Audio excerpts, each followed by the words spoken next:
Saudando a todos, declaro aberta essa sessão ordinária da terceira turma do Tribunal Regional do Trabalho da Terceira Região. Algum registro a ser feito, senhores? Não?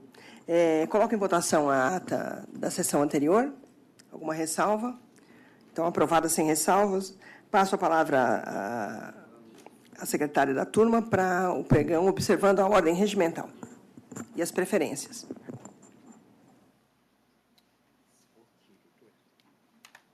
Pedido de preferência, por motivo de saúde, sala de sessão, relatora, desembargadora Camila, segundo votante, desembargador Bozon, terceiro votante, juiz convocado Vitor, processo número 52 à pauta, RO 11.684-48-2017. Está presente doutora Gisele Câmara, pela reclamada recorrida. 52, RO 11.684-48. Doutora, boa tarde. Boa tarde. Bem? Muito obrigada. Desembargador Bozon, nesse aqui você fez uma divergência, justamente sugerindo sobrestamento em razão do incidente de inconstitucionalidade, do problema das custas. Só que essa ação foi proposta antes da reforma trabalhista. Então, vou ver aqui, excelência. Se for isso, está... Para superar, né? Eu entendi mal a questão. Porque não, o arquivamento se deu na vigência da reforma, mas a ação foi proposta antes da reforma trabalhista. Então, por isso que eu estava, pelo problema da não surpresa, né, que eu estaria...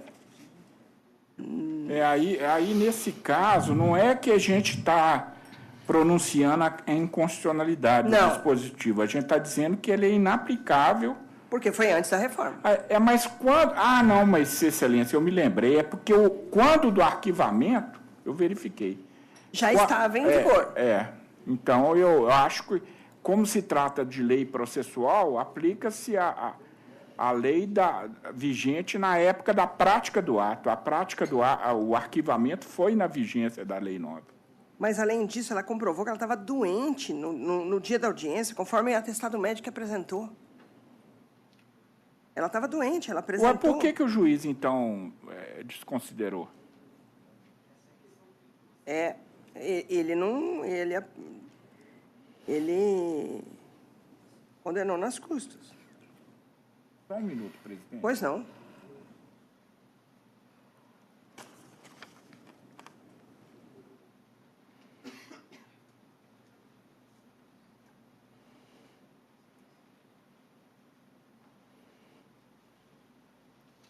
Nesse caso, salvo engano,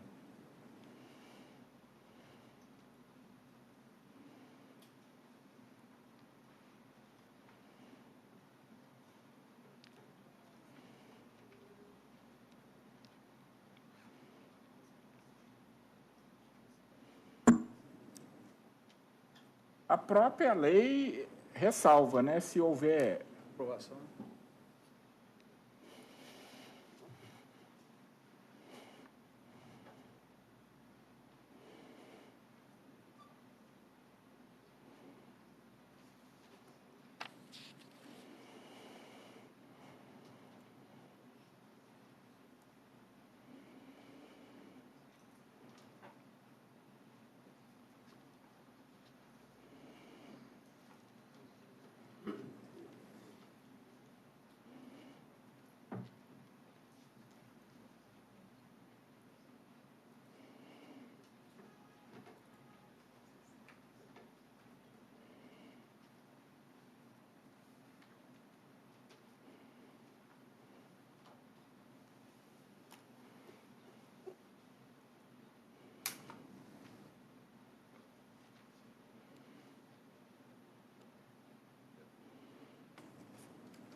Excelência, então eu vou divergir só dos fundamentos, né? Porque eu Eu acompanho Vossa Excelência, mas porque é justificada a ausência do... Mas eu estou falando isso também.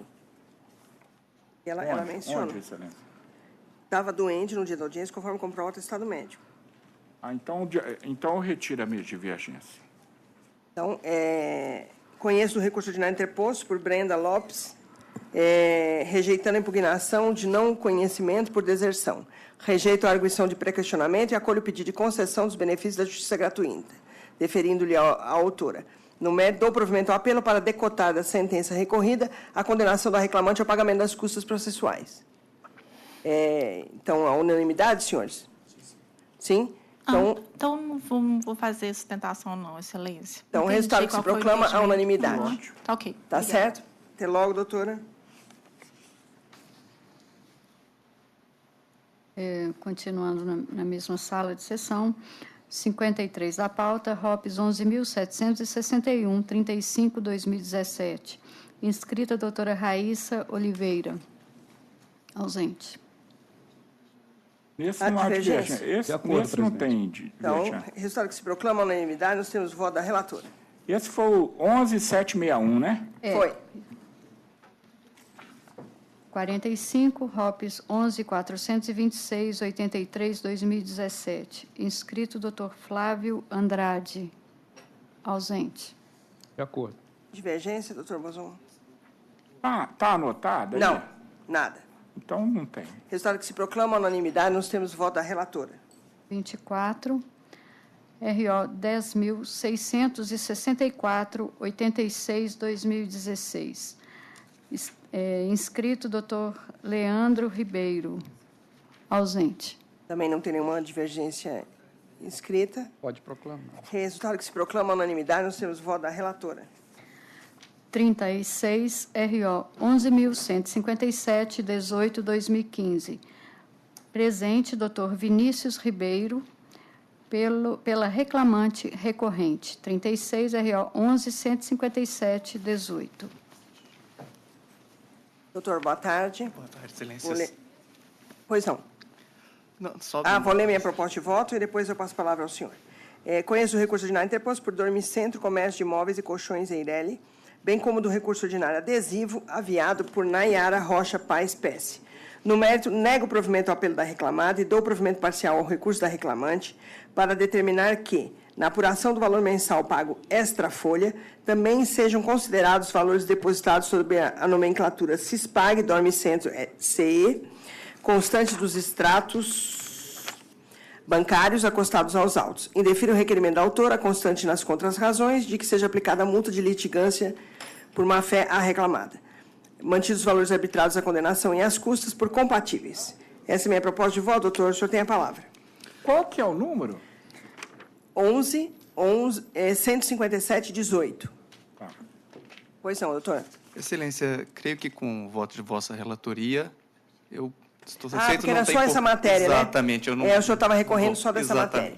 Então, e se tiver alguma divergência, eu devolvo a palavra a vossa excelência. Tem alguma divergência, senhores? Não, senhora, de acordo. Não. Resultado que se proclama a unanimidade, nós temos o voto da relatora. Excelência, muito obrigado. Boa tarde. 38, AP 11.228, 65/2017. Inscrito Dr. Nelson Silva. Ausente. Esse tem divergência do desembargador Bozon.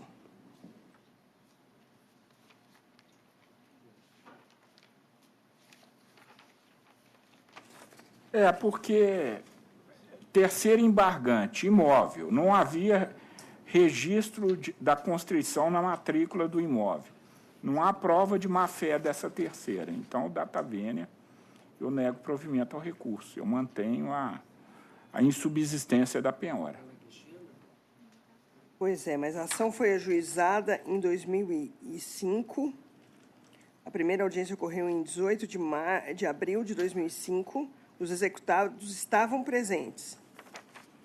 E o imóvel foi adquirido em novembro de 2006. A gente está falando da terceira, né? Estou falando da boa-fé da terceira embargante. Trata-se de embargos de terceiro. Sim. Eu acho que é até aplicável a norma do CPC nesse sentido, né? Que descaracteriza a a presunção de má-fé é a falta de registro na matrícula do imóvel da penhora. Né? O terceiro não é obrigado a ficar acompanhando reclamação trabalhista da taverna. Juiz convocado Vitor, como vota? Senhora presidente, eu rogo sua vênia e vou acompanhar a divergência, porque sem conhecimento da pessoa, né, e o conhecimento se dará ou mediante a comprovação do fato nos autos, ou mediante registro. E a matéria é sumulada no campo do STJ. Eu rogo sua vênia e estou acompanhando a divergência. Então, eu fico vencida. Eu fico de redator. Perfeito. O desembargador Bozon, redator. Negou-se provimento.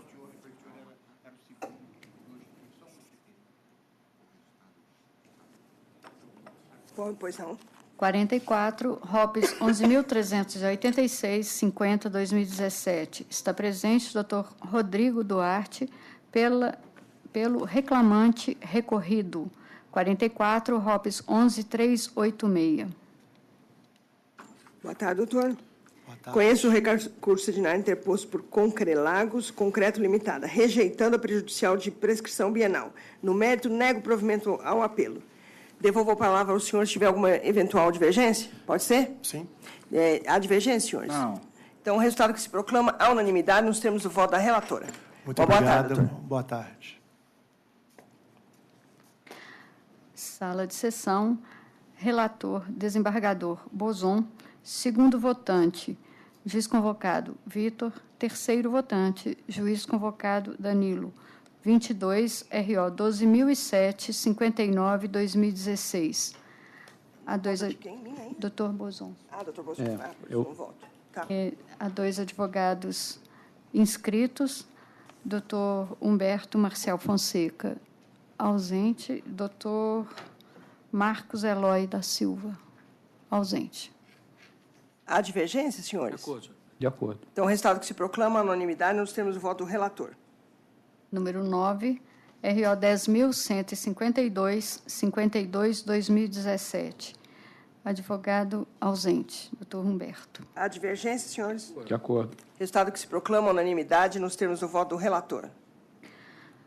Número 20, RO 11.285, 85, 2017. Presente, doutora Érica Imediato, pela reclamante recorrente. Número 20 da pauta, RO 11.285. Doutora, boa tarde. Boa tarde. Passo a palavra ao desembargador Bozon para a sua proposta de voto. Assim que o computador me deixar, Perfeito. Aguardaremos.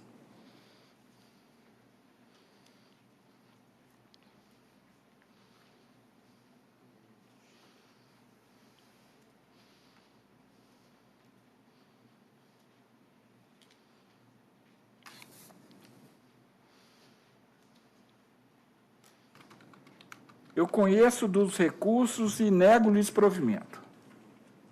Doutora, a senhora fala por quem? Pela federação. Que é recorrente? É recorrente. Então, a sim. senhora tem a palavra. Boa tarde. Faço meus cumprimentos aos excelentíssimos desembargadores que compõem a presente sessão de julgamento, o ilustríssimo membro do Ministério Público, colegas de advocacia. Quero dizer que é uma honra para mim estar aqui nesta casa. É a minha primeira sustentação oral. Eu fico muito honrada também porque estou aqui para sustentar uma causa que eu realmente acredito e que eu defendo em favor da categoria profissional que eu estou representando. A ação ela visa o restabelecimento de um adicional de periculosidade que foi suprimido pela empresa MGS, supressão essa feita de forma unilateral e lesiva no mês de setembro de 2015, após a parcela ter sido paga espontaneamente desde dezembro de 2013 a todos os seus empregados que exerciam as funções de portaria e vigia desarmada. Eu quero ressaltar que esses fatos são incontroversos nos autos, os fatos, no caso, tanto a concessão do adicional de periculosidade em dezembro de 2013, quanto a supressão da parcela em setembro de 2015. Inicialmente, eu presto um esclarecimento. A categoria profissional de portaria e vigia desarmada está representada aqui em Belo Horizonte pelo SINDEAC e pela federação nos demais municípios de Minas Gerais que não estejam organizados em sindicatos próprios. O SINDEAC em Belo Horizonte ele foi o pioneiro nessa ação. Ele ingressou uma ação de idêntico teor, até pelo mesmo departamento jurídico. Essa ação obteve êxito completo no mérito em primeira instância e também a segunda, né, pela decisão aqui da primeira turma do TRT da terceira região, determinando a empresa que restabelecesse o benefício de adicional de periculosidade, inclusive com concessão de tutela de urgência. O recurso de revista do MGS não foi admitido, né, e está pendente agora o julgamento do agravo de instrumento. Já a federação, agora representando os empregados do interior do Estado de Minas, foi surpreendido com uma sentença de improcedência. Né, o fundamento adotado pela ilustre magistrada de primeiro grau foi que tanto a concessão quanto a supressão do adicional de periculosidade pela MGS se deu por uma interpretação de boa-fé que ela teria feito a respeito da lei e da jurisprudência, né? Ou seja, a interpretação que ela fez da Lei 12.740 de 2013, que inclui o artigo 193, inciso 2 da CLT, e também da Portaria 1885, que aprovou o anexo 3 da NR 16, né? Entendendo na época que seria devido o adicional para porteiros e vigias, e que depois, com a súmula 44, teria sido esclarecido que esse benefício era apenas para os vigilantes. Ora, essa sentença ela não merece prosperar pelo seguinte: de início, a gente precisa esclarecer que a lei jamais obrigou qualquer empresa a pagar adicional de periculosidade para porteiro e para vigia desarmado. A lei era muito clara desde o princípio de que a benefício seria devido apenas para os vigilantes. Ela, inclusive, faz menção expressa à Lei 7.102, que é a Lei dos Vigilantes. Então, não havia qualquer obrigatoriedade que a MGS ou qualquer outra empresa concedesse. Então, se ela assim concedeu, foi por um ato de liberalidade e espontaneidade, e aí das duas uma. Ou ela tinha convicção pessoal de que aquela atividade era perigosa, ou então aquela parcela sequer tinha qualquer relação com periculosidade, né? Era um verdadeiro acréscimo salarial que ela concedeu e que não seria a súmula 44 do TRT, que nada diz respeito a essa realidade específica, né, que serviria de fundamento para a supressão. Fato é, essa parcela possui natureza salarial, ela incorporou a remuneração dos trabalhadores com um acréscimo de 30% do salário de cada um, ou seja, uma modificação drástica, né, e sem que houvesse qualquer alteração, né, na atividade deles, continuavam prestando serviço nas mesmas condições, esse benefício foi, então, suprimido, acarretando essa redução de 30% do salário de cada um. Então, nós entendemos por uma violação expressa ao artigo 7º, inciso 6º da Constituição, que é o princípio da irredutibilidade salarial, ao artigo 468 da CLT, né, que prevê, né, de forma inquestionável essa inalterabilidade unilateral e lesiva do contrato. A própria súmula 453 do TST prevê que o pagamento espontâneo de um adicional de periculosidade ou insalubridade, ela caracteriza um fato incontroverso, sendo até desnecessária a perícia, né? Então, o que a gente gostaria de ressaltar também, e esse é o ponto fundamental, essa não é uma ação em que a gente está postulando um adicional de periculosidade para porteiro e para vigia desarmado. Não é essa a questão. A questão é uma parcela salarial que já foi concedida por 2 anos, por um ato de liberalidade da empresa, por sua própria conta e risco, e que 2 anos após, né, sem qualquer justificativa, sem qualquer, né, mudança no plano fático, ela foi suprimida e causou um prejuízo, né, enorme para a categoria, né? São porteiros e vigias que já não recebem um salário tão alto assim e que tiveram essa redução de 30% do salário, abalando de forma significativa a programação familiar, as contas, aluguéis, escola, mudou tudo, né, na vida de todo mundo. O sindicato tentou, à ocasião, uma solução extrajudicial, fizemos uma mediação, né, junto ao Ministério Público do Trabalho. O MPT foi favorável ao sindicato, né, manifestou o seu parecer favorável, ainda assim a MGS reduziu o salário de todos. Né, e, por fim, né, para finalizar, eu gostaria de ressaltar uma situação de isonomia, porque a situação que nós temos agora é a seguinte: os porteiros e vigias desarmados no município de Belo Horizonte, né, contratados pela MGS, tiveram deferida a pretensão e estão já com tutela de urgência para restabelecimento da parcela. Aqueles que estão vinculados à mesma empresa, na mesma situação, tiveram uma sentença de improcedência e não estão com o mesmo resultado. Ambos estão, né, representados, né, a categoria profissional é a mesma, e eles têm nos procurado questionando justamente isso: por que os porteiros e vigias de Belo Horizonte vão voltar a receber o adicional de periculosidade e os demais que estão no interior não vão ter essa parcela restabelecida? Qual é o motivo desta discriminação? Né, então, a gente clama, né, pela reforma da sentença de primeiro grau, até para que se conceda uma tutela jurisdicional uniforme, né, que a gente tenha a mesma categoria profissional tratada de forma igual, seja trabalhando em Belo Horizonte ou no interior do estado de Minas. Então, eu agradeço o tempo que me foi concedido para esses breves comentários. É isso. Perfeitamente, doutora. Passo a palavra ao desembargador Bozon para suas considerações. Presidente, a MGS integra a administração pública, ela não pode fazer liberalidades. Né? O que, a meu ver, ocorreu foi um erro, uma precipitação, né? Porque cuidava-se de norma de eficácia limitada, que dependia de portaria.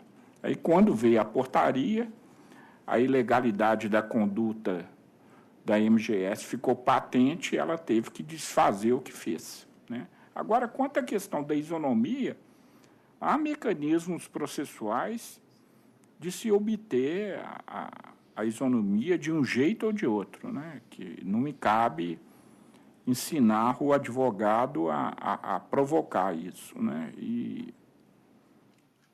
o que houve até agora foi uma questão de sorte ou azar, depende do ponto de vista, né, se você está do lado do empregado ou do empregador.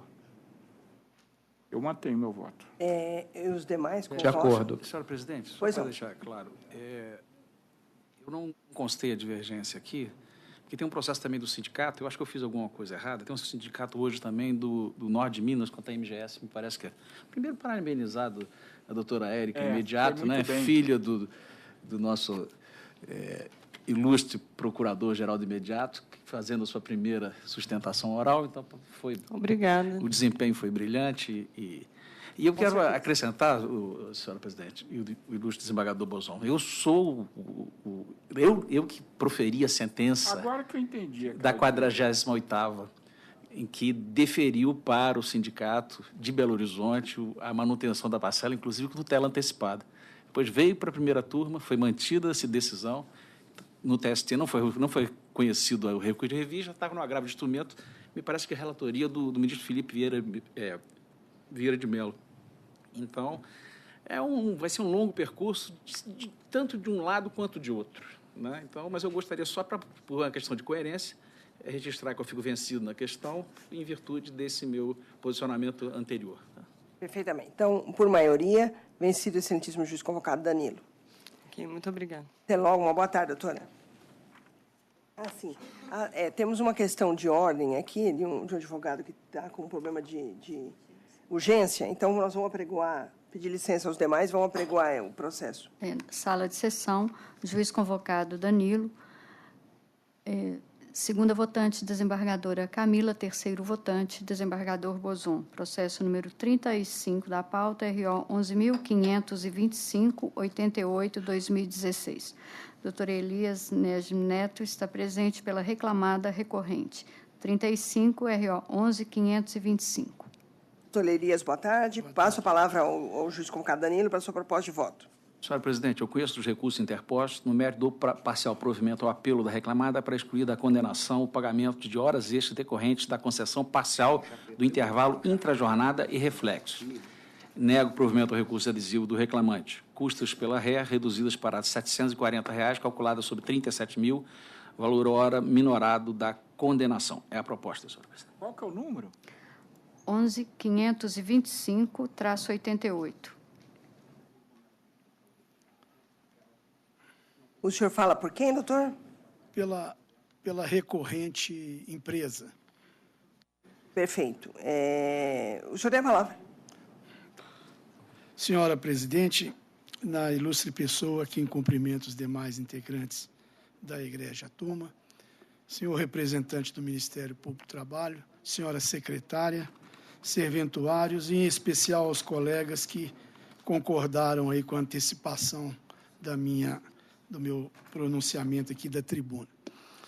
O voto do excelentíssimo juiz substituto convocado atende parcialmente aos interesses da empresa reclamada e pedimos a ele vênia por nos manifestar dessa forma, ainda que tenha sido brilhante e culto o seu entendimento, mas nós entendemos que a jornada do montador de imóveis é uma jornada externa.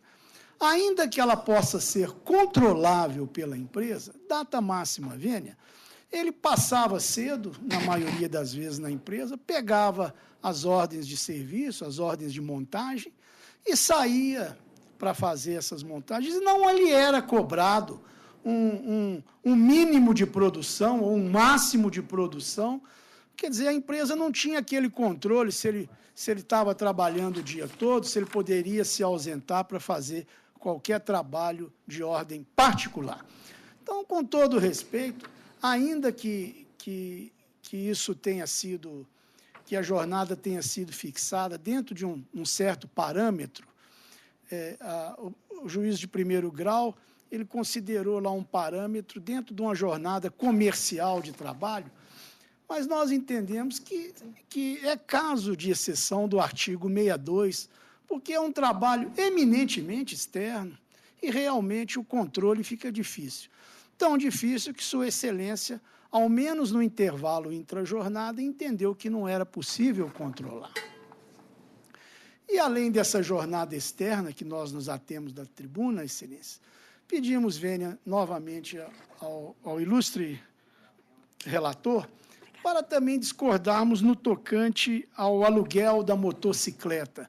A empresa pagava, sim, esse aluguel de motocicleta, porém sob outra rúbrica. A rúbrica era ajuda de custo de R$ 270 mês. Então, além dessa ajuda de custo, o juízo de piso deu mais R$ 200 mês a título de aluguel de moto. Data máxima vênia, está havendo aí um enriquecimento ilícito e devia ser coibido por vossas excelências. Pedindo novamente desculpa, Sua Excelência, o relator, mas gostaríamos que nos pontos atacados da tribuna fosse reconhecido e fosse dado provimento ao apelo. Muito obrigado. Uma boa tarde. Juiz convocado Danilo. Senhora presidente, a questão do aluguel, na verdade, o juiz deferiu a complementação dos gastos, porque o valor de R$ 270 era insuficiente, conforme a prova oral demonstrou. No tocante à questão do trabalho externo, é o montador de imóveis que é a matéria recorrente nesta turma, nesse tribunal. Então, eu mantenho minha proposta, senhora presidente. Perfeitamente. Eu, como segundo votante, também estou de acordo. Desembargador Bozon. O advogado confessou que a jornada era controlável. Então, se é controlável, não se aplica o 621. E quanto à ajuda de custo, é uma parcela paga uma vez em decorrência de transferência do empregado. Então, se ela deu o nome de ajuda de custo ao aluguel da moto, ela vai pagar por isso. Então, eu estou de acordo com o relator. Então, o resultado que se proclama unanimidade, nós temos o voto do relator. Muito obrigado, Excelência. Até logo, uma boa tarde, doutor. Boa tarde. Voltando à sessão do doutor Bozon. Já acabaram. Ah, já? Já. Então, continua com o Danilo. Sim. Agora tem nos processos de doutor Danilo, há um processo que vem adiado da sessão anterior. Sim. Ele está na sala de sessão de adiados. Esse que eu me dei para suspeito, né? Não. Não. Não, o Danilo Foi da mesmo pediu visto Confederação para menor que eu análise. pedi para... Da Confederação. Examinar melhor, né? Isso, Da CNA. CNA. É o RO 11.701.95/2017. Ele, na pauta anterior, ele era o número 34. Está presente doutora Helena de Cássia Carneiro, pela reclamada recorrente. Doutora, boa tarde. Boa tarde. Doutor Danilo. Senhor presidente, eu pedi vista desses, apesar de ser o relator, para não incorrer em nenhum erro de... nós temos uma súmula do tribunal a respeito dessa questão, então, analisando esse processo, não se enquadra nessa questão. Aqui é uma questão, uma situação de vício no edital, que é a minha proposta de voto. Eu entendo que há um vício na publicidade dos editais, então eu estou conhecendo o recurso ordinário e, no mérito, nego-lhe provimento. Perfeitamente. Doutora, já sustentou, né? Ainda não. Não? Então, doutora, a senhora tem a palavra. Sim, obrigada. Excelentíssimo senhor desembargador-presidente, Lúcio Procurador do Trabalho, Igreja Turma, boa tarde. Excelência, esse processo, como dito pelo ilustre relator, na sentença de primeira instância, entendeu-se que a notificação não era válida, não pelo prazo que trata o artigo, a súmula 61, mas porque ela foi recebida por terceiro, entendeu que a publicação digital é genérica e, por isso, ela não seria válida. Sobre a notificação pessoal, que isso antecede a questão da publicação no edital, ela foi feita, recebida por terceiro, mas enviada ao domicílio tributário eleito pelo contribuinte. Inclusive, o endereço que foi enviada a notificação pessoal foi o mesmo endereço em que o réu constou em audiência como seu endereço. Então, a notificação ela foi enviada ao domicílio tributário, reconhecido pelo próprio réu, então a notificação é válida. Aplica-se, no presente caso, por tratar-se de uma contribuição de natureza tributária, os mesmos decretos, a mesma lei que trata sobre execuções fiscais, tanto que a notificação pessoal é uma exigência do CTN, que é uma exigência de tributo. E o Decreto-Lei número 70 de 235, ele fala sobre a execução fiscal e fala sobre a possibilidade da notificação ser recebida por terceiro.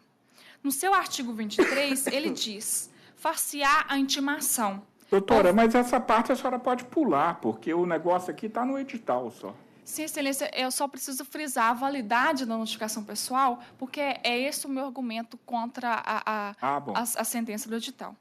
Então, esse decreto-lei diz que a notificação pessoal ela é a prova do recebimento dela no domicílio tributário eleito pelo contribuinte, considera-se notificado. Então, é o que há nos presentes autos a notificação pessoal.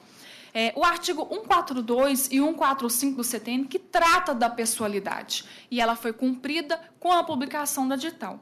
Já a publicação digital ela é exigida no artigo 605 da CLT.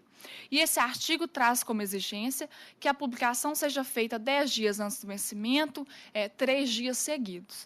Não diz o artigo 605 da CLT sobre a pessoalidade. Frisa-se a pessoalidade, ela está prevista no artigo 142 e 145 do CTN, que foi cumprida com a notificação pessoal. Nós temos conhecimento tanto de decisões deste tribunal quanto do TST, falando sobre edital genérico e julgando as ações improcedentes. Mas tem que se observar se nesses processos havia notificação pessoal. Porque quando criou-se o entendimento de que o edital era genérico, era quando a CNA não fazia notificação pessoal, e aí entendeu-se que a pessoalidade já deveria ser cumprida no edital. Então, nesse caso, tendo sido a pessoalidade cumprida com a notificação pessoal, não há que se falar também na exigência do artigo 142 e 145 do CTN na publicação do edital. Este segue o que exige o artigo 605 da CLT. Então, data vênia o entendimento do juiz de primeira instância e também do relator. O que nós pedimos é que seja analisado o edital conforme o artigo 605 da CLT, em conjunto com a notificação pessoal que foi feita nestes autos. Então, o que se pede é o provimento do recurso. Perfeitamente. Doutor Danilo? Eu já antecipei o que é o posicionamento, senhor presidente. Então, a questão é a da impessoalidade do edital mesmo. Mas não é também Também tem a questão da notificação ter sido de vários exercícios numa única, mas é mais um adendo desse vício, né? E do meio o jornal escolhido para o edital? Não, a questão é genérica. A questão é da publicação do edital genérica. Eu também sou muito rigoroso com isso, porque me repugna esse negócio da contribuição, a contribuição sindical compulsória, né? O sujeito não quer participar da confederação, consequentemente, ele não quer colher essa contribuição. Isso é uma coisa que eu acho que só acontece no Brasil. Acontecia na ditadura fascista do Mussolini também, né? Mas, então, nesses casos, eu faço questão de ser bastante rigoroso, porque, graças a Deus, uma das poucas boas coisas dessa reforma trabalhista foi acabar com essa compulsoriedade da contribuição sindical. Então, eu acompanho o relator. Eu também acompanho integralmente. Voto que se proclama unanimidade nos termos do voto do relator. Boa tarde, doutora. Excelência. Pois não. Eu achei que eu tinha feito a inscrição para um outro processo de hoje e fui verificar hoje na parte da manhã, não havia feito. Eu mandei um e-mail hoje. Fez sim, até doutora. me responderam. Diz que fez sim. Fez? Fez. Fez. Então, nós vamos apregoar, doutora. Só um instantinho. Obrigada. É na sala de sessão normal do doutor Danilo. Processo número 34 da pauta, RO 11.444/82/2016. Doutora Helena de Cássia está presente pela reclamada recorrente. 34, RO 11.444/82. Quem é o relator? Doutor Danilo. Então, doutor Danilo, o senhor tem a palavra.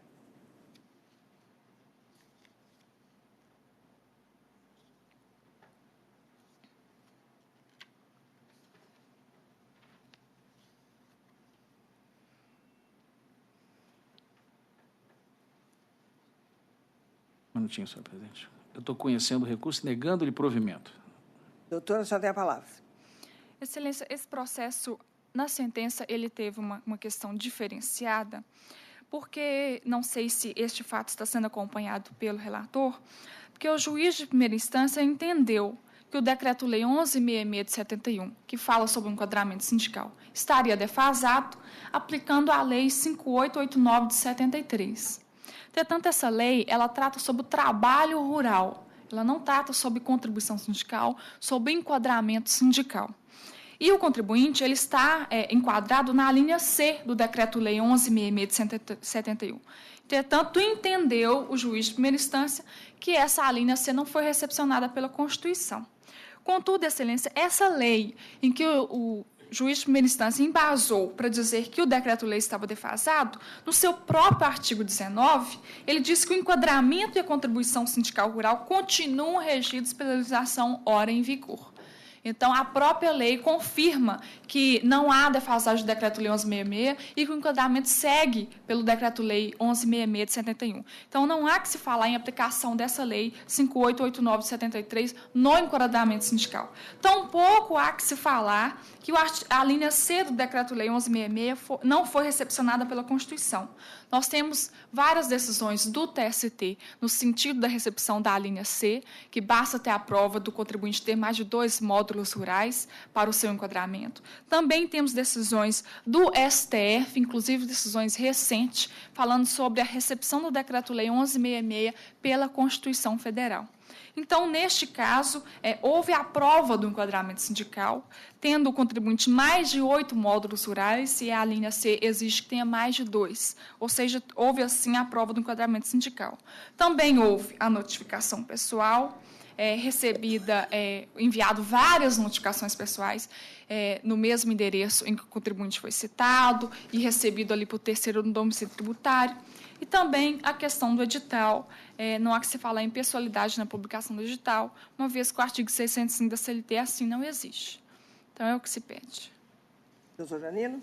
Senhor presidente, no final que foi exposto pela doutora, caímos na mesma situação do edital genérico. E há uma interpretação aqui que eu não concordo, de que se a pessoa possui um imóvel rural, ele tem que contribuir se ele não explora atividade econômica e nem possui empregados. Então, meu posicionamento é nesse sentido, que não haveria incidência, então, da contribuição. É a proposta, senhor presidente. Eu também estou de acordo. Desembargador Bozon. Eu me apeguei a essa última tese, de que é duvidosa a condição de produtor rural do recorrido. Então, com esse fundamento é que eu acompanho o relator. Então, o resultado que se proclama unanimidade, nos termos do voto do relator. Boa Obrigada, tarde, boa tarde a todos. Boa tarde.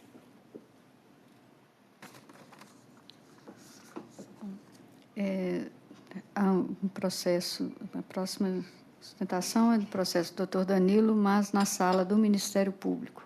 Então, processo número RO 11-156-04-2015. Está presente a doutora Maria Luísa Sá, na sala do Ministério Público. boa tarde, doutora. Boa tarde, Excelência. O Ministério Público também vai falar? Então, o Ministério Público tem preferência. Acho que ele abre mão dessa preferência. Ele abre mão da preferência? Primeira proposta de voto, desculpa. Desculpa. Senhor presidente, eu fiz uma pequena modificação no voto, mas alterar, eu acho que já está constando aí, eu conheço do recurso interposto, no mérito dou-lhe parcial provimento para reduzir o valor da indenização por dano moral coletivo para R$50 mil.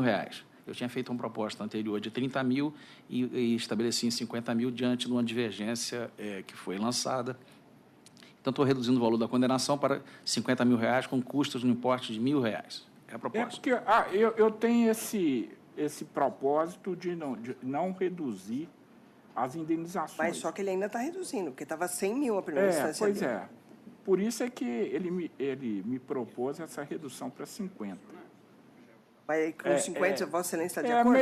Porque ele me ponderou que se trata de uma empresa pequena, que a própria viabilidade da continuação das atividades está comprometida com a multa elevada, considerada os parâmetros do primeiro grau. Certo. Né? Então, ele está reduzindo a multa pela metade, aí eu ficaria de acordo, então, a partir dessa ponderação de que se trata de uma empresa pequena. Perfeito. Então, o Ministério Público tem a palavra.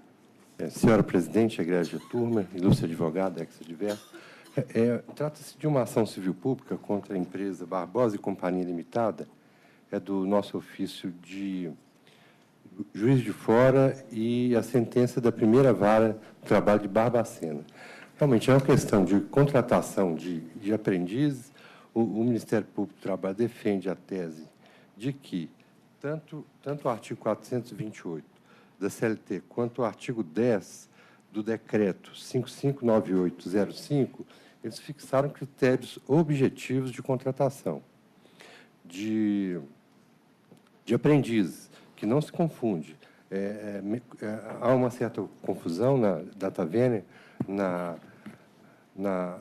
nas falas da empresa, confundindo menor com aprendizes. Não é o caso. Então, são critérios objetivos. O Ministério Público defendeu isso o tempo todo desse processo e sempre propondo que a classificação brasileira de ocupações do Ministério do Trabalho fosse observada. Quanto à questão do dano coletivo, o Ministério Público, com base em suas alegações e, principalmente, no que foi aduzido em razões de contrariedade, pede a manutenção dos R$100 mil, senhora presidente. Muito obrigado. Perfeitamente. Doutora, a senhora tem a palavra. Excelentíssimos senhores desembargadores, excelentíssimo procurador do Ministério Público e os demais presentes, boa tarde a todos. No presente caso, a empresa ela não visa discutir a obrigatoriedade da contratação do aprendiz, mas sim em relação à base de cálculo desse número de contratados como aprendizes dentro da empresa. Tendo em vista que entendemos que diversas das funções que foram consideradas na base de cálculo dessa contratação não se enquadram no critério estabelecido legalmente. O artigo 428, parágrafo 4º da CLT, ele fala que a formação técnico-profissional caracteriza-se por atividades teóricas e práticas metodologicamente organizadas em tarefas de complexidade progressiva desenvolvidas no ambiente de trabalho. E o Código Brasileiro de Ocupações, entendemos que ele possui um enquadramento de diversas atividades que não necessitam dessas atividades teóricas e práticas. Dessa forma, não se enquadrariam na base de cálculo da contratação do aprendiz. Nesse sentido, Excelência, eu gostaria até de destacar o próprio laudo pericial, que, a despeito das suas conclusões, ele afirma que, na página 538 do PDF do processo, ao responder o quesito, o artigo 429, caput da CLT é expresso ao exigir que a base de cálculo para a contratação de aprendizes deve ser formada pelas funções que demandam formação profissional? O perito responde: a cota de aprendizes está fixada entre 5% no mínimo e 15% no máximo por estabelecimento, calculada sobre o total de empregados cujas funções demandam formação profissional. Na página 537, alguns quesitos anteriores, é perguntado ao perito, segundo o dispositivo no artigo 6º do Decreto 5.598, queira o ilustre perito informar o que é considerado formação profissional para fins de um contrato de aprendizagem. E ele responde: é o programa técnico profissional que prevê a execução de atividades teóricas e práticas sobre a orientação pedagógica de entidade qualificada em formação técnico-profissional, metódica e com atividades práticas coordenadas pelo empregador. E esse, Excelências, é exatamente o ponto do recurso da reclamada.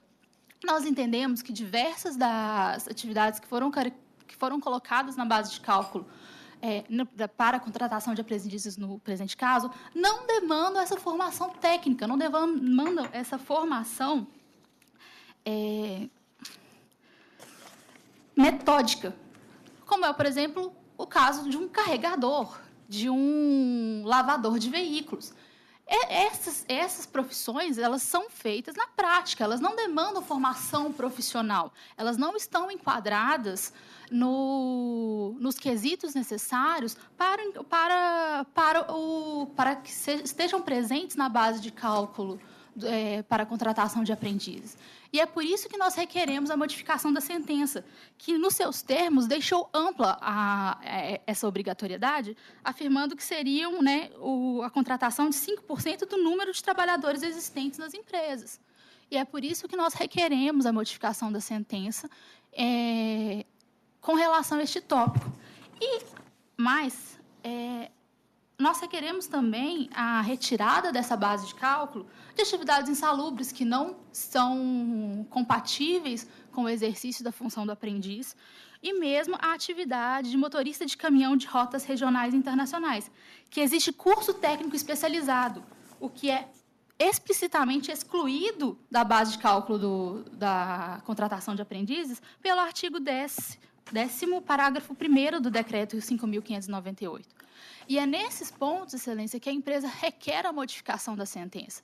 Nós entendemos a obrigatoriedade da contratação dos aprendizes, nós entendemos a necessidade, contudo, nós apenas requeremos que seja aplicado ao caso a norma legal nos seus limites, que seja enquadrada essa base de cálculo nos exatos termos da legislação, ou seja, para aquelas funções que efetivamente necessitem formação profissional, formação técnico-metódica, o que não é o caso de todas as atividades existentes na reclamada. Nem todas as atividades enquadradas pelo perito oficial, que, inclusive, Excelências, conforme a última manifestação da reclamada em relação a este laudo pericial, nós juntamos anteriormente um laudo paradigma feito pelo mesmo perito, em que, naquele laudo, ele não enquadra diversas atividades como sendo necessárias de formação profissional, mas aqui ele enquadra.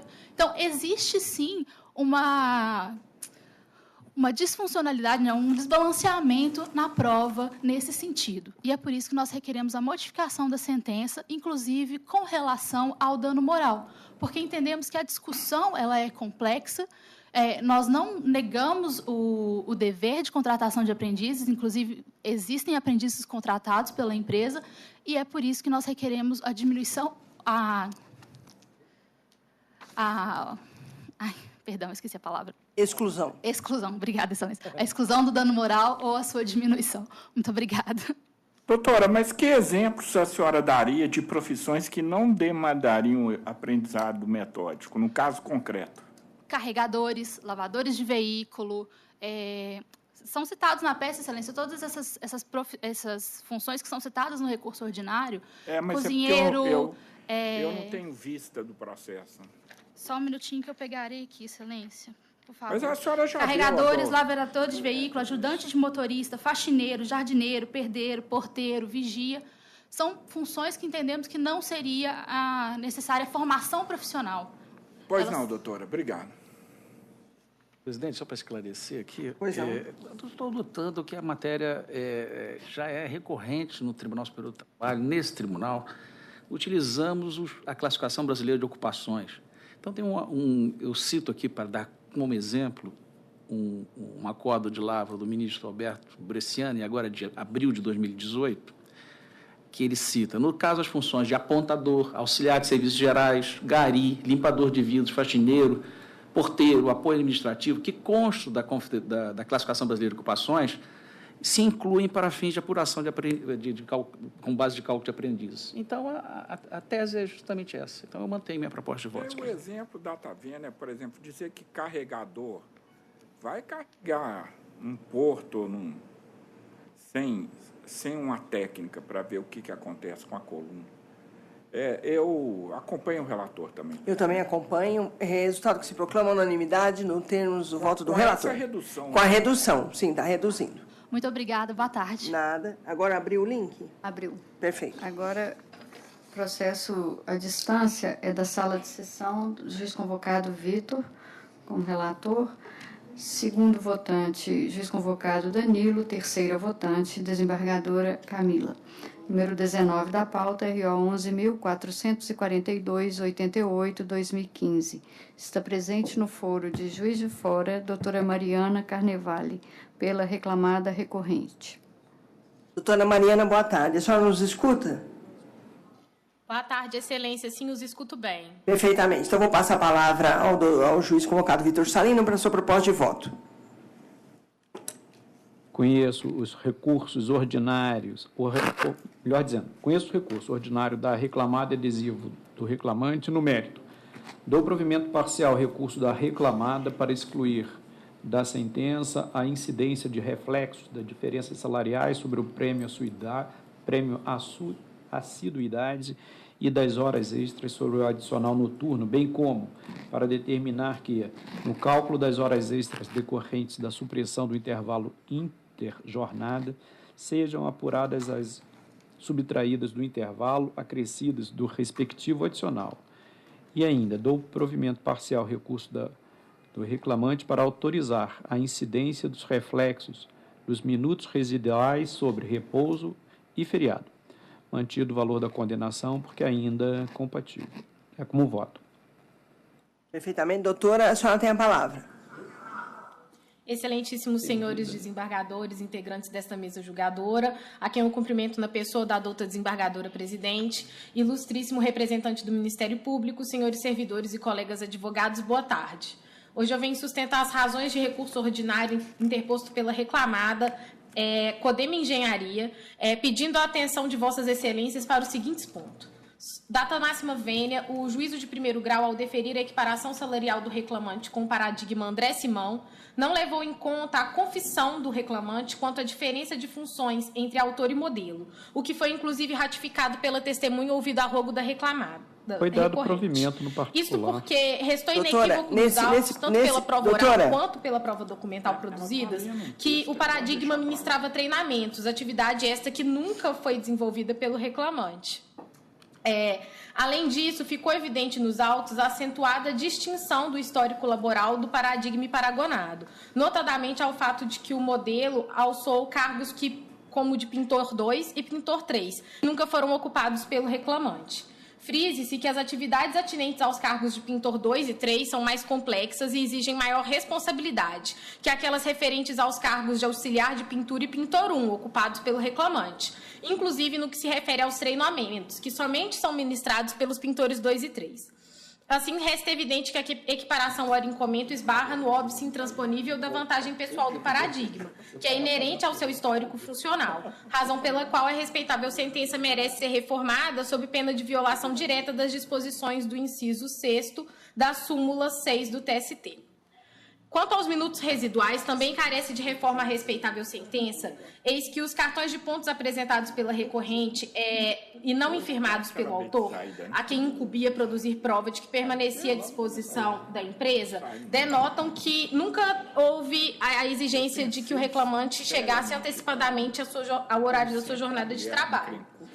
Muito pelo contrário, a jornada de trabalho registrada nos espelhos de ponto é idônea e atesta que o autor não se apresentava com antecedência para o trabalho e que tal nunca foi exigido pela empresa. Se, porventura, o reclamante compareceu no estabelecimento da recorrente em minutos anteriores ao início da sua jornada e após o final da sua jornada lá permaneceu, o fez por mera liberalidade e restou patente também que ele não esteve à disposição da empresa nesse tempo. Em contrariedade à disposição do artigo 4º da CLT. Nesse sentido, importa destacar que o autor não se desincumbiu do seu ônus probatório, o que nos leva a crer que a respeitável sentença também merece ser reformada. No mais, a recorrente reitera integralmente as razões de recurso e contra-razões ao recurso adesivo do reclamante, notadamente quanto aos temas adicional de periculosidade, diferença de seguro-desemprego, honorários sucumbenciais e quanto ao intervalo interjornada, que está diretamente ligado à procedência pelo juízo à cor dos minutos residuais.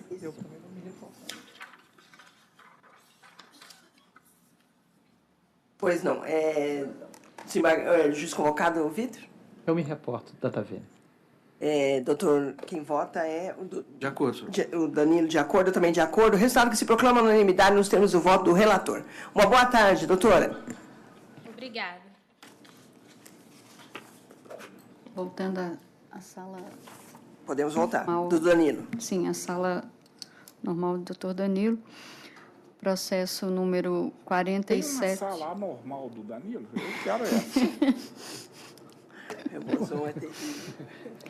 Tem duas excepcionais. Gastou o estoque todo de vermelhidão dele. Cuidado. Número 47, RO 12.274, 15/2017. Está presente o doutor Leonardo Henrique Barbosa, pelo reclamante recorrente. 47, RO 12.274, 15. Doutor, boa tarde. Passo a palavra ao juiz convocado Danilo para a sua proposta de voto. Qual, por favor? É o 12.274, 15. 12.274. 47 da perfeito, desculpa.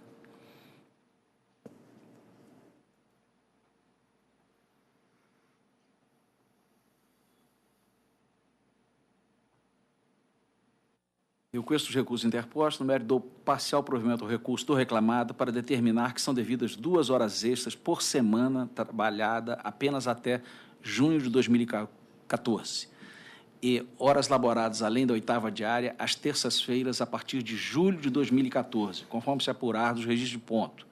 Dou provimento parcial ao recurso do reclamante para condenar o reclamado ao pagamento de A. 15 minutos de horas extras intervalares nas segundas e quintas-feiras. B.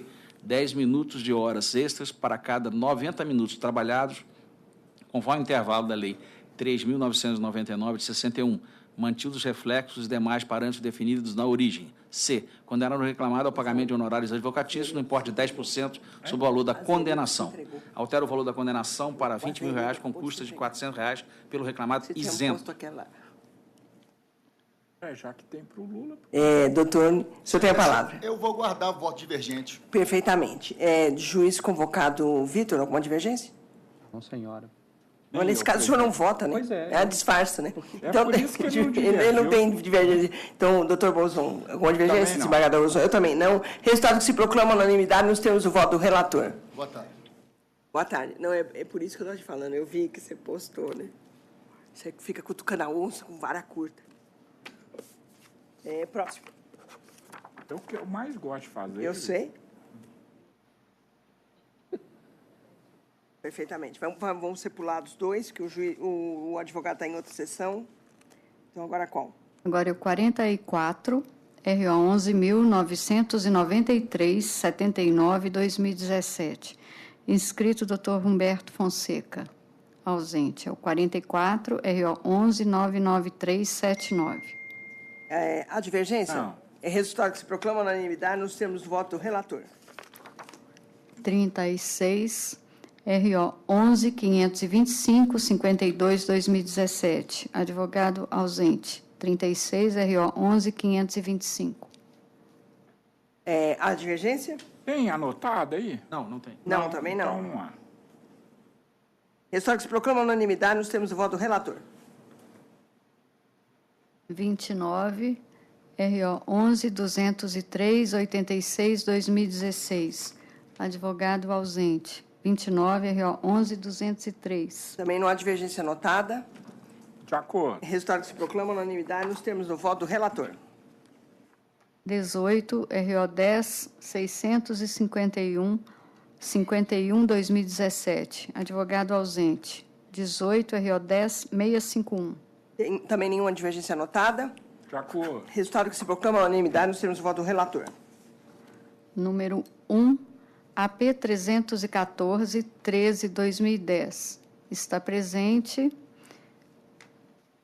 doutora Micaela Lamounier, pelo reclamante recorrente. Número 1, AP 314-13/2010. É um da pauta. Um da pauta. Boa tarde, excelência. Boa tarde, doutora. Passo a palavra ao juiz convocado. Danilo, para a sua proposta de voto. Senhor presidente, eu conheço do agravo de petição interposto, no mérito dou-lhe provimento para determinar o retorno dos autos à origem para procedimento de execução na forma que entender de direito. E estou fixando também custas pelos executados. Doutora, a senhora tem a palavra. Eu vou aguardar a divergência. Perfeitamente. Alguma divergência? Não. Eu também não. O resultado que se proclama unanimidade nos termos do voto do relator. Obrigada, boa tarde. Número 23, ROPS 10.986,40/2017.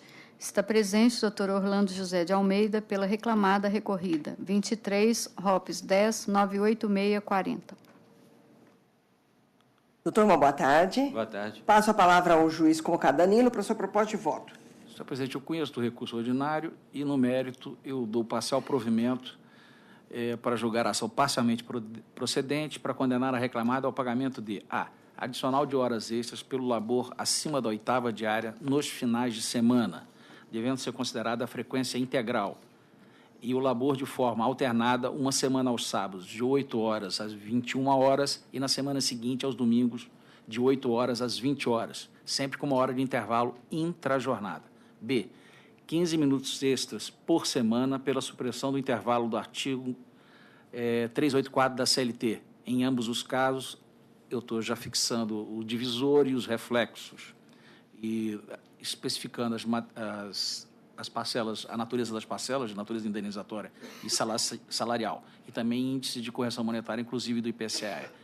E invertido o ônus da sucumbência, custas pela reclamada no importe de R$20, calculada sobre R$1.000, valor hora arbitrado à condenação. É a proposta. Doutor, o senhor tem a palavra?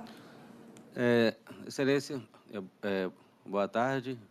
Boa tarde a todos os julgadores e todos aqui presentes também.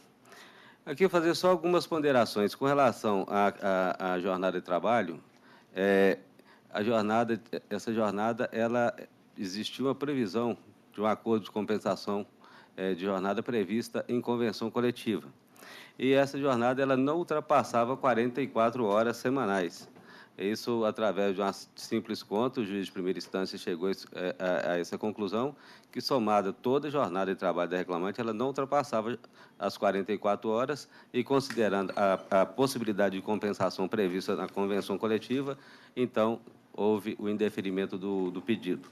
E no que diz respeito ao artigo 284, da CLT, com a devida vênia, 384 mesmo, desculpa. Com a devida vênia, esse dispositivo ele foi derrogado com a Constituição Federal de 1988 e esse fato se torna mais evidente ainda com a publicação da Lei 13.467, a Lei da Reforma Trabalhista, onde revogou agora expressamente o artigo 384. Então, assim, com essas considerações, espera a reclamada que sejam julgados todos os pedidos improcedentes, mantendo, assim, a decisão de primeira instância. Obrigado. Juiz Conká Danilo? Bem rapidamente, senhor presidente. Eu estou invalidando o acordo de compensação previsto normativamente pela existência de horas extras superiores a 2, como exposto no próprio instrumento normativo. Então, essa é a questão. Alguma divergência, senhores? Não, e quanto ao artigo 384, não dá para aplicar a reforma retroativamente. Não, né? Com certeza. E embora eu também acho que ele é inconstitucional, nós aqui somos disciplinados, né? Então, se há uma súmula do regional dizendo que não, então a gente aplica. Perfeitamente. Então, eu também estou de acordo. O resultado que se proclama unanimidade nos termos do voto do relator. Obrigado, boa tarde.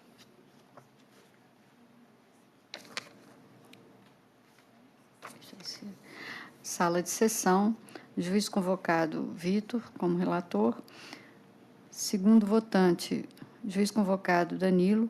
Terceira votante, desembargadora Camila. Número 17 da pauta, RO 11.296, 16/2016. Presente, doutor José Vitor Diniz, pela reclamada recorrente. 17 da pauta, RO 11.296. Boa tarde, doutor. Boa tarde. Passo a palavra ao juiz. Qual que é o 11? 11.296, passo a palavra ao juiz convocado Vitor para a sua proposta de voto. Eminentes julgadores, eu observo que há uma divergência lançada pela digna presidente. Sim. Onde se invoca um julgamento realizado na 2 sessões atrás, em que se acolheu o pleito da Toyota. Eu esclareço que este voto já estava encaminhado anteriormente, por isso foi vazado nos termos do entendimento de outrora. Eu acolho, então, a divergência lançada por Vossa Excelência, no sentido de prover o recurso da segunda recorrente Toyota. Ao recurso do reclamante se nega provimento e ao das demais recorrentes reclamadas também, exceto no que pertine à modulação desse efeito da Toyota. É o voto atualizado, então, que encaminho acolhendo a divergência de Vossa Excelência. O senhor fala pela Toyota? Sim. Então, o senhor aguarda eventual divergência? Por favor. Então, de acordo também? Eu também de acordo. Resultado que se proclama a unanimidade nos termos do voto do relator. Obrigado a todos. Boa tarde. Boa tarde, doutor. Número 11, RO 10.801, 23/2017. Inscrito, doutor Júlio César Bahia. Ausente. 11, RO 10.801. Há divergência, senhores? De acordo, senhor. Estou de acordo. De acordo, então, o resultado que se proclama a unanimidade nos termos do voto do relator. Número 23, ROPS 11.613, 67/2017. Está presente doutor Lucas Santos, pela reclamada recorrida. 23, ROPS 11.613, 67. Doutor, uma boa tarde. Boa tarde. Passo a palavra ao juiz convocado Vitor para a sua proposta de voto. Conheço e nego.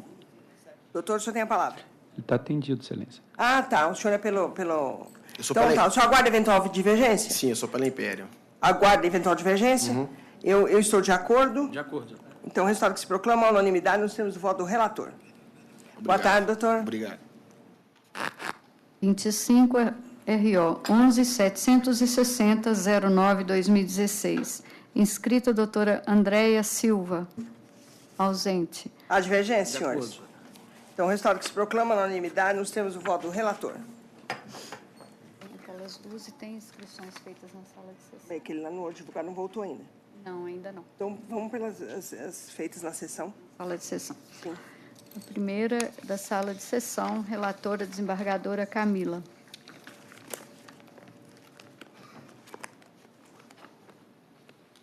Número 21 da pauta, RO 10.493/39/2016.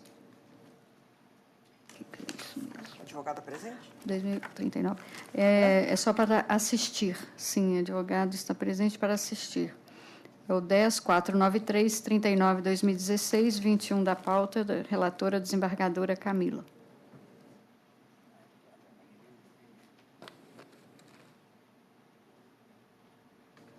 Não. 10.493? Qual que é o número?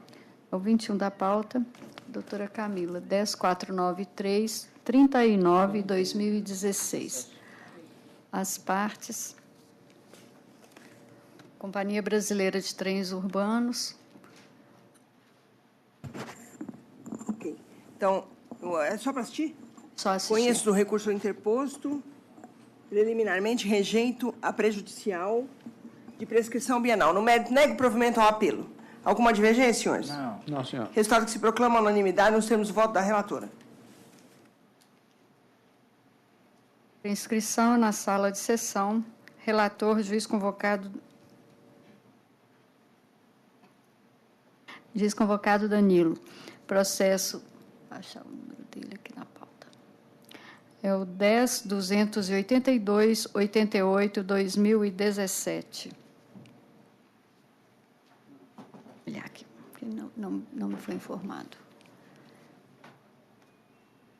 É o número 11 da pauta, RO 10.282/88/2017. Está presente o Dr. Márcio dos Santos, pela recorrida. Doutor Márcio? Boa tarde, doutor. Tudo bem? Muito bem, senhora. Passo a palavra ao juiz Danilo, né? É. Ao juiz convocado Danilo para sua proposta de voto. Senhor presidente, eu conheço o recurso interposto, rejeita a preliminar de validade dos acordos coletivos, no mérito do provimento ao apelo para afastar as condenações ao pagamento de... Ficando agora. A. Item A. 10 minutos extras por dia efetivamente elaborado a título de horas em itinere e reflexo. B. 1 hora extra diária a título de intervalo intrajornada não usufruído e reflexo. A demanda resulta, portanto, improcedente. Inverte-se os ônus da sucumbência, ficando as custas no importe de R$ 3.352,21 a cargo do autor isento.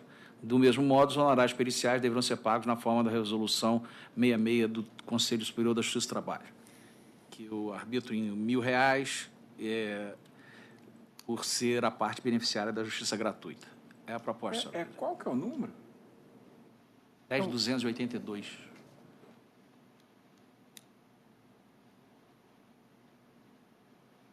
Quem é o doutor? Fala por quem? Pelo recorrido. Doutor, o senhor aguarda eventual divergência? Não, o senhor não tem? então Dou a palavra ao senhor, doutor. O senhor tem a palavra. Apenas para assistir, excelência. É só para assistir. Só para assistir? Ah, tá bom. Alguma divergência, senhores? Não. Então, o resultado que se proclama unanimidade nos termos do voto do relator. Acabei de receber aqui dizendo que os postos, os combustíveis estão... Ah, mas isso pode ser fake, não apavora, não. Não. Eu não confio mais nada que vem pelo WhatsApp. Mas aqui me disseram, lá que em Pouso Alegre as filas estão terríveis. Mas quem mora lá a 400 quilômetros de distância? Bom. Você vai de carro para lá? Toda semana. Vai e volto. Com o seu carro? Yes. Em 2 anos ele rodou 110 mil quilômetros.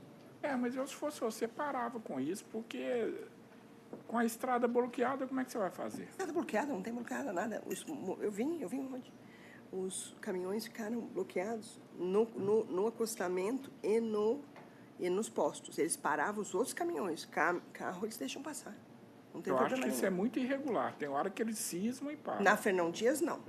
Na Fernão Dias, eles ficaram só parando os caminhões. E aí... Estão apostando no desabastecimento mesmo. Exatamente. É isso.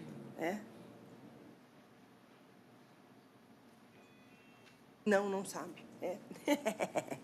E o frio que tava, pelo amor de Deus. Não, é de domingo para segunda, foi do jogo duro. Para de ser pão dura, põe aquecimento na sua cara. Era uma boa, era uma boa. Vamos lá. Outra inscrição, número 16 da pauta, processo 10.525/75/2015. Está presente a doutora Ágata Lopes, pelo reclamado número 16 da pauta, AP 10.525/75/2015. Doutora? Ágata. Doutora Ágata, boa tarde. Boa tarde. Quem é o processo? Doutor Danilo. Doutor Danilo, o senhor tem a palavra. Senhor presidente, isso aqui é uma coisa que passa e eu li esse processo. Desculpa ter que antecipar, porque é a empresa, quer dizer, um banco esquece de arguir a prescrição quinquenal. E um processo que era de 400 mil virou de mais de R$1 milhão. Então, esse é o tema. Querer arguir a prescrição na fase de execução. Infelizmente, o direito não socorre quem dorme. Então, conheço do agravo petição e, no mérito, nego-lhe provimento. Doutora, a senhora tem a palavra. Inicialmente, eu cumprimento a adulta turma. E o que nós pugnamos através do agravo seria a questão da declaração da prescrição de ofício. Nós estamos alegando isso, considerando que ela poderia ter sido feita a qualquer momento, ainda que seja de ofício, tanto por nós também. Poderíamos ter alegado a prescrição anteriormente, mas nós pedimos, pugnamos, né, não custa pedir, para que seja declarada a prescrição, ainda que na fase de execução. Vimos vários posicionamentos acerca da súmula 153, que ela poderia estar superada ou não, razão pela qual nós viemos à tribuna hoje para poder verificar essa possibilidade. Então, já foi esclarecido. Eu acompanho. Eu também. Tomara que ela tenha prequestionado a questão constitucional, porque a chance aqui é com o Supremo. Até o TST está sem chance. Então, doutora, esse resultado se proclama a unanimidade. Nós temos voto do relator. Ok, uma boa muito tarde. Obrigada. Boa tarde. De processo inteiro, você que não tem uma palavra escrita assim, prescrição. E não foi ela, não, porque o que fez isso já está, ó. Tem uma sustentação. Arguiu prescrição bienal e não arguiu quinquenal. Então tá. Sustentação do processo físico, senhores. Está ausente, mas... Tem o 9. Mas tem. É o 9 da pauta física, AP 1045/2010-112. Relatora, desembargadora Camila, revisor, desembargador Bozon. Terceiro votante, juiz convocado Vitor. Está inscrito o doutor Eduardo Vicente Amorim, ausente. Alguma divergência, senhores? Não. Resultado que se proclama a unanimidade, nós temos voto da relatora. Pois não. Agora a pauta normal. Sim. Acabou tudo? Então vamos continuar na física. Pode. Não tem divergência, físico, inclusive. A física dá para proclamar tudo. Sim. Na física, senhora presidente, tem dois. Tem? Tem dois processos na física